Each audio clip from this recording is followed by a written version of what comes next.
Hello, I am Kimberly Knight, and I'm here on the campus of Capital University in the heart of Central Ohio's Bexley community. Today I will be discussing my recent interview with University Provost and Vice President of Student Learning, Dr. Jody Fournier.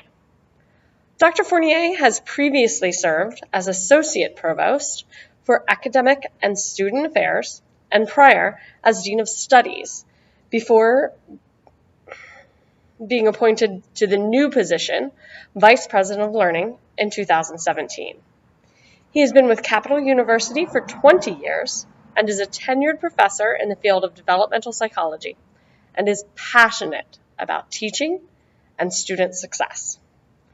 Capital has recently undergone an organizational-wide restructuring meant to unite academics and student affairs and promoting a more unified vision of higher education that embraces the whole student through aligned processes within the whole university.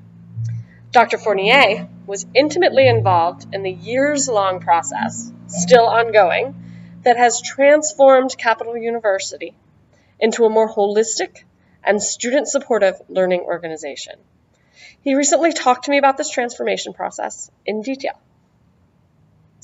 The university restructuring was the result of an initiative involving a year-long organizational self-assessment that involved over 100 members of the Capital community, members of faculty and staff from various departments and levels, students, former students, and even their family members. Following the assessment, a detailed report was created detailing things the university was doing right, things it needed to do better or more of, and things that it needed to stop doing or to change. This report brought to light over 140 action items that by addressing, they could better the university. The list of action items were narrowed to 68 by committee, and from there to 9 at an event involving the entire Capital community. During the event, community members were invited to participate in a gallery walk of sorts, where the 68 priority items were displayed, and where they were asked to vote on the 10 they felt were the highest priority. 9 were selected by consensus. The process follows the activities associated with adaptive leadership by our text, Leadership, a Communication Perspective, by Michael Hackman and Craig Johnson, 6th edition. On page 246 of the text, they describe these 3 activities or steps: observing patterns and events, interpreting the observations, and developing interventions. Capital went even further to organize and prioritize the interventions that it developed, and to assign action items to persons or committees who then carried out the plan and implemented the changes. Culturally, adaptive organizations have an ability to adapt to change, a commitment to learning, and a trusting climate. The text goes on to describe 5 qualities of adaptive organizations. The second of these is to share responsibility for the organization's future, because the heart of the restructuring involved building a more cooperative learning community and culture where academics and student support services were more intertwined. The idea of sharing that responsibility for the organization's future, its vision, and its success, measured by student success and retention, was foundational to the restructuring itself. When it comes to building a trusting climate, the Hackman and Johnson text discusses fostering teamwork, cooperation, and risk-taking, which was implemented at Capital through their assessment and restructuring initiative, increasing the flow and quality of information, which is also apparent, and improving problem solving. When discussing general leadership qualities with Dr. Fournier, the importance of listening to understand shines through as a top leadership value for him. This ability has influenced his views on negotiation and problem solving.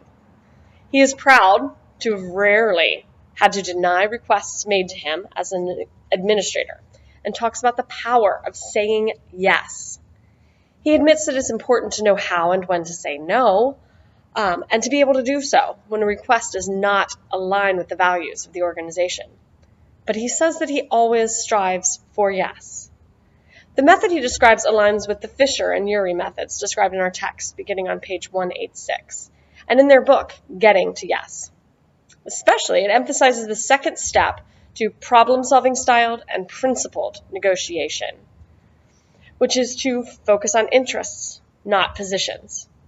Dr. Fournier says that often asking appropriate questions to better understand the why behind a request can unveil solutions that allow you to say yes and give people what they need to do their jobs better and solve problems themselves in an empowered way.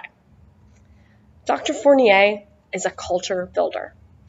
By helping his university to restructure around supporting the student in a holistic way, he helped change the values and the culture of the organization and align what were once separate factions into a unified organization with a unified mission, student learning.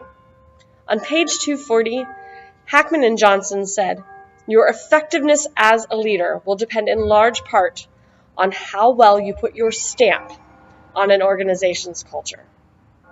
The university president at Capitol has said about Dr. Fournier that he has an infectious, positive attitude and outlook, an unwavering passion and motivation for effecting progress.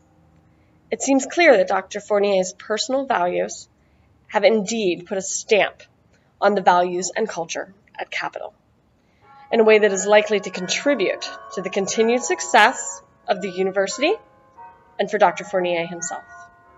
Thank you.